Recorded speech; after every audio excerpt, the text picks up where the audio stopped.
Jornalismo só é oposição, só de oposição é partido. E ainda a Márcia Sensitiva e os analistas. Vamos ver aqui. O Reinaldão, que já não é mais o autor do País dos Petralhas. Márcio Postman do IBGE não me entusiasma, mas calma lá. Já sou velho bastante para exigir que governos façam tudo o que eu quero, ou então porrada, eventualmente engatando a máxima de Milor Fernandes, segundo a qual imprensa é oposição, o resto é armazém de secos e molhados. Sem contexto, a divisa é uma tolice.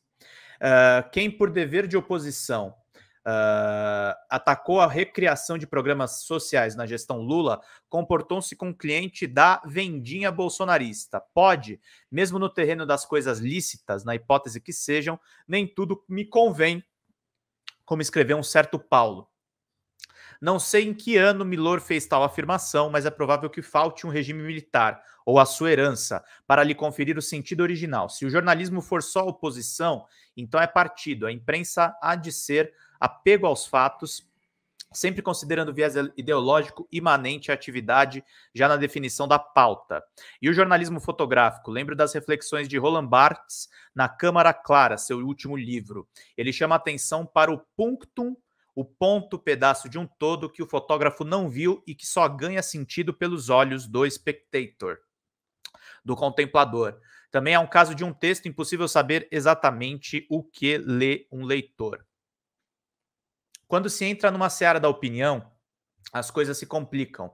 Afinal, o analista parte de um recorte ditado por um conjunto de valores, é dotado de quereres e faz prefigurações. No capítulo das previsões, pode-se estabelecer alguma medida objetiva.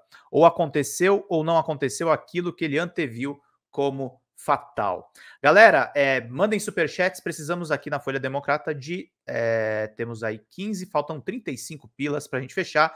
Dá as boas-vindas ao querido Luiz Guiglione, que está com emprego novo e está podendo acompanhar a gente só em outros horários. Um beijão para você, Luiz. Obrigado por acompanhar aqui o nosso trabalho. Pinguem superchats, que é bastante importante. Estamos chegando já em 100 pessoas assistindo essa live, o que é muito bom. Ditado por um conjunto de valores, é dotado de quereres e faz prefigurações. No capítulo das previsões pode-se estabelecer alguma medida objetiva. Ou aconteceu ou não aconteceu aquilo que ele anteveu como fatal. Parece-me que parte dos analistas econômicos anda a operar uma margem de erro bastante superior a dos astrólogos. Como estes atuam na esfera da linguagem simbólica e profetizam no território das metáforas e dos conceitos consolidados, sabemos como é um leonino. É definitivamente o spectator que determina o conteúdo de uma predição astrológica, sempre uma obra aberta. Pergunto-me se na ânsia de fugir do armazém de secos e molhados, o Milor não tem nada com isso, a objetividade possível não está sendo muitas vezes ignorada em nome de convicções e vocações missionárias, como se a política brasileira devesse ser submetida a uma espécie de expedição civilizatória, ditada pela razão, a maiúscula oriunda do Império, ou o manual perfeito do idiota liberal latino-americano. Quem perde é a precisão. Márcia Sensitiva antecipou sobre Lula e seu governo no canal Diva Depressão no dia 30 de dezembro de 2022. Ele estava no ano 7, vai entrar no 8, no ano que vem. São 2 dos melhores anos da vida dele para a grana, para a sorte, para tudo. Eu só sei que ele vai ter que se tratar muito a partir do meio do ano, tá? Depois de abril, as coisas melhoram para o Brasil. Você imagina o sistema nervoso de um homem desse, ainda mais que ele é do signo de Escorpião. No começo, a gente vai dançar um pouco, mas as coisas entram no eixo. Até aqui acertou mais do que algumas Cassandras às avessas, especialistas no próprio método. Uma análise é sempre parcial, como deixo claro, mas não pode ser arbitrária.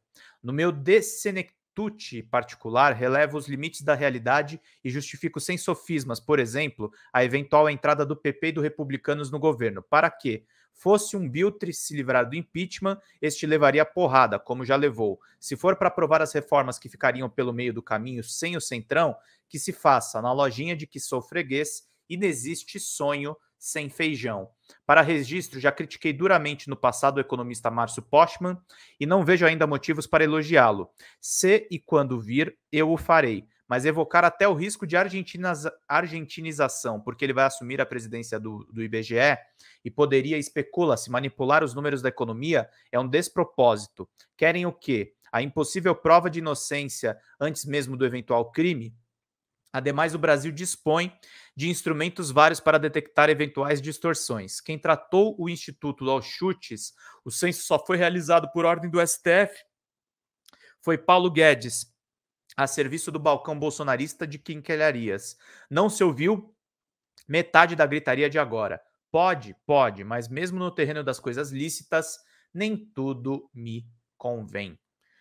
Mais uma excelente coluna aqui do Reinaldo, e é isso mesmo, e ele foi muito crítico do Márcio Postman mesmo, Márcio Postman que é um economista da Unicamp, um desenvolvimentista. Agradecer ao Rodrigo Spiegel e a Juque que mandou aqui boa noite, já estamos mais próximos aí da meta. Fala, historiador, boa noite, querido, boa noite a todo mundo que está nos acompanhando.